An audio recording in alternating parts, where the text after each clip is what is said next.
देखिए, इसके पीछे कारण क्या थे? अगर नीति आयोग में विपक्षी दलों के मुख्यमंत्री नहीं गए, और जो गए भी थे, ममता बनर्जी जी गई, और वो किस तरह से वहाँ से बाहर आ गई। केवल उनको 6-7 मिनट का समय मिला। यह बहुत बड़े कंसर्न्स हैं। माननीय प्रधानमंत्री जी अगर बात करते हैं कि विकसित भारत बनाना है 2047 तक, एक सपना दिखाते हैं देश को, वो अच्छी बात है। हर आदमी चाहता है कि हमारा देश आगे बढ़े, विकसित हो।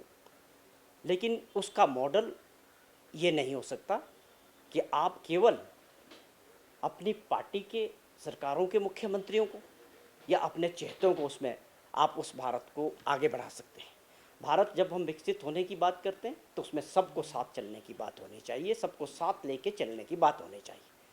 अब ये भेदभाव के साथ भारत विकसित नहीं हो सकता, ये सपना पूरा नहीं हो सकता है। आप सपना दिखा रहे हैं, बहुत अच्छा है, हमको भी अच्छा लगता है, लेकिन उसके लिए ग्राउंड पे जो है उस तरह का माहौल होना चाहिए।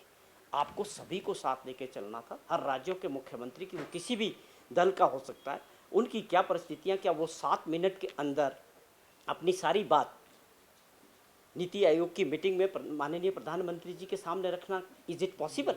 7 मिनट में कोई मुख्यमंत्री अपने राज्य की बात रख सकता है? ये व्यवहारिक नहीं है। और बहुत सारे मुद्दे हैं कि आपने बजट पेश कर दिया, देश का बजट आ गया, और उसके बाद आप नीति आयोग में लोगों को बुला रहे हैं।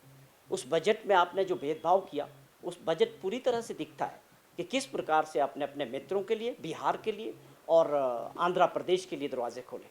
हमें किसी का विरोध नहीं है, किसी भी राज्य का कोई विरोध नहीं, लेकिन हमने अपने राज्यों के हकों की बात रखने का पूरा अधिकार किसी भी मुख्यमंत्री को होना चाहिए कि बजट में उनके राज्यों के लिए किस प्रकार का बजट है और किस प्रकार हमारे प्रदेश की जो समस्या थी। अब मैं हिमाचल प्रदेश के संदर्भ में बात करूं तो आप समझते हैं, जो आपदा के दौरान हमारा जो नुकसान हुआ था तकरीबन 10,000 करोड़ का, वो एक बहुत बड़ा मुद्दा था कि हमको स्पेशल एक पैकेज राहत मिलनी चाहिए थी।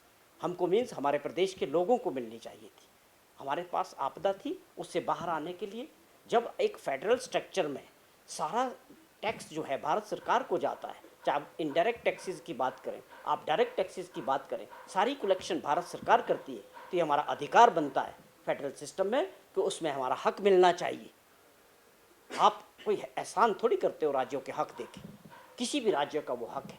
और जब बजट बनाते हो देश के लिए, सपने दिखाते हो विकसित भारत के, तो मैं समझता हूँ कि प्रधानमंत्री जी को बिना भेदभाव के सभी चीफ मिनिस्टरों को, सभी राज्यों को एक नज़र से, एक समान और एक दृष्टि से देखना चाहिए, तब जाके ये सपना पूरा हो सकता है।